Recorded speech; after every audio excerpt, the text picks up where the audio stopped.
This is Sports Arena channel. If today happens to be your first time with us, kindly subscribe to the channel. Put on the post notification bell so that anytime we upload new video, you will be among the first people to be updated. Also, don't forget to share and like our videos. Yeah, so today's update is we are going to look at Liverpool versus Brighton. Tomorrow they are playing in the EPL, and as we all know, Liverpool is now on the 10th position. When you look at the table right now, they are on 10th position, and Brighton is on 8th position. So it tells you that Liverpool is struggling. Yeah, Liverpool this season, they are struggling. They have played 15 matches. Brighton has also played 15 matches. And Brighton has they have scored 25 goals. And Liverpool have also scored 24 goals. Liverpool have 23 points. And Brighton also have 23 points. So the goal difference is what separates the two. Now, if you look at their head-to-head, the head-to-head of Liverpool and Brighton, they have played.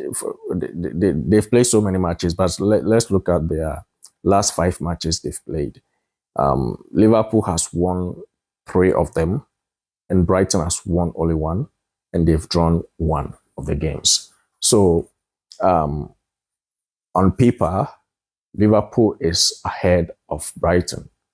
But looking at the form that Brighton have this season, you cannot, say that Liverpool is going to win. Though Liverpool has home advantage, which can also help them boost their morale and help them to win this game. But looking at the form that Brighton have picked this season, I think it is going to be a very difficult game. So let's look at their form. Liverpool is struggling domestically with inconsistent results. Just 2 wins in their last 10 league games. It's incredible. Defending champions. Don't forget, they are the defending champions of the league that they are playing now. But having issues defensively, conceding a high number of goals this season, which has brought them to the position where they are now. Recently, they beat Inter Milan in the Champions League by 1-0, which gives them a confidence boost. And also, don't forget that with this, they're having issues in the club. They're having issues in the club right now concerning Mohamed Salah's future, with tension between player and coach. But he's been, reinstated to the squad after a reconciliation.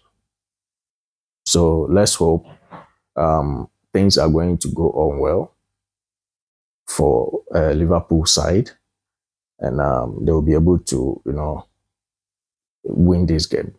So let's look at Brighton. Brighton have shown flashes of quality with an energetic attacking style and good results, but also some inconsistency. Yes, this just as I said earlier on, Brighton has been, a very tough side this season, but they are also having some inconsistencies, which can also, if Liverpool take advantage of their flaws, they can win this game. They sit close to Liverpool in the table, and are targeting European sports. Don't forget that Brighton is also trying to, get to a position whereby they can play in the Champions League or in the other European competitions. So this game, they are not going to be loose. They are not going to take it slightly. they will make sure that they will win. So they will be going in all out so that at least they can pick some points from Anfield. So they don't forget that they have also, lost. They are going to lose some players, some of their key players due to injuries. Yeah, they are going to lose them. And let's look at the head-to-head and some statistics of these teams. Liverpool have the historical edge at Anfield with more wins in recent meetings. Yeah, going to Anfield is something that you cannot take it from Liverpool. Whenever they are hosting a team, they make sure that they win their game at Anfield. So Brighton going to Anfield is not going to be an easy for them at all. Recent head-to-head matches often see both teams score. Both teams have attacking threats, but also defensive vulnerabilities this season. Both of them, their defense is not all that strong, and that is why they've been conceding goals, which has brought them to the position where they are now on the table. So for me,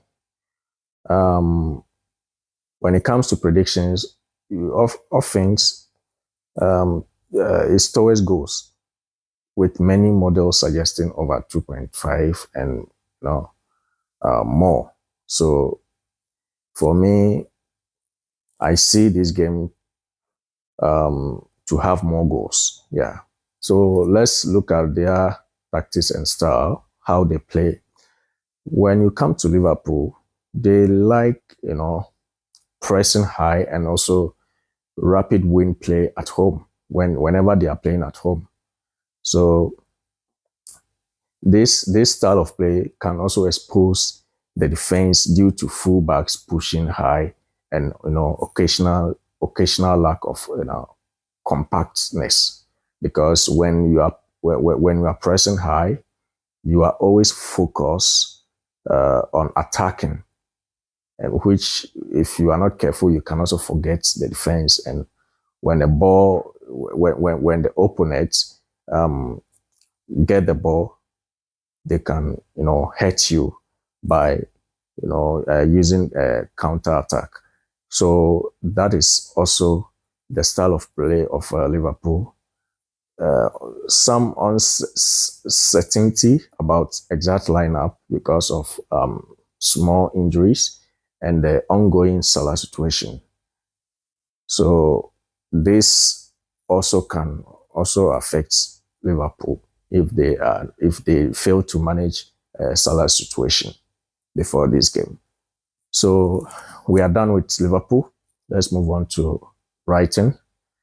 Brighton like structured possession-based approach that can transition quickly. They are able to break Liverpool press with good movements in tight spaces. Might adapt shape depending on available personnel, sometimes using 4-3-3 or 4-2-3-1. So this is the style of Brighton. Yeah, and it's a very good style because, just as I said, Liverpool like playing with a very high press, which expose their defense. And when the opponent get the ball, they can use counter attack to punish them. So this is how both teams play. And let's look at some key players to watch in this game. When it comes to the side of Liverpool, Mohamed Salah has scored frequently versus Brighton in previous encounters and could be, pivotal if he starts. Only if he's going to start or he's going to play. He will be one of the key players to watch out. And Dominic Szoboszlai, he's a very creative spark in midfield and capable of scoring important goals. So he's also one of the key players to watch in the Liverpool side. And when it comes to Brighton, Danny Welbeck, Jorginho Rutter, they are offensive, they are offensive threat with ability to score or link play is very, very dangerous. So when you are playing with these guys, they can, pull a threat with the ability to score, which can lead to goals. They are threats that the kind of offensive threat that they pull can easily lead to goal if you are not careful. And also a player like Jan-Paul Van Hake, he is very influential on both ends of the pitch. When he's being deployed on as a winger, he's very dangerous. So if only he's going to be featured in this game, he's also a player to watch out. Let's look at the match dynamics to watch. Salah's role if Liverpool talisman plays with confidence. It boosts their scoring threats. Midfield control. Let's look at the midfield control. Brighton ability to break Liverpool's press and exploit half spaces. Set pieces. Both sides can be vulnerable from set plays. Defensive transitions. Open play could result from Liverpool aggressive high line. So this is the end of today's update. Yeah, that reminds me. According to Brighton's coach, yeah, this is what he's saying. He was asked if Mohamed Salah is going to play, but it's funny because he is not a coach, but some journalists like asking questions that you don't even understand. And he said, this is what he said. He said, I would like to see Mohamed Salah in Liverpool's 11 on Saturday. According to him, sitting in 8th, 2 places ahead of the Reds, asked about the controversy around Salah. They asked, the journalists asked him about the controversies around Mohamed Salah. And he said, I will be happy if the Egyptians started the match. We always want to face the best players, the best teams. We try to go for this challenge. To be honest, we don't have any idea how Liverpool will play with which players that will face us, which formation. And he explained further. He pushed about Salah's role with Liverpool's manager and a slot and the club's directors. Insisted that the focus must be on themselves. Yeah, so after saying that, the journalists were, asking a lot of questions about Liverpool, and he said the questions should be about us and not Liverpool. So that's what he said. So this brings us to the end of today's update. Please don't forget to like and share, and also please subscribe so that we'll be able to bring you more updates every day.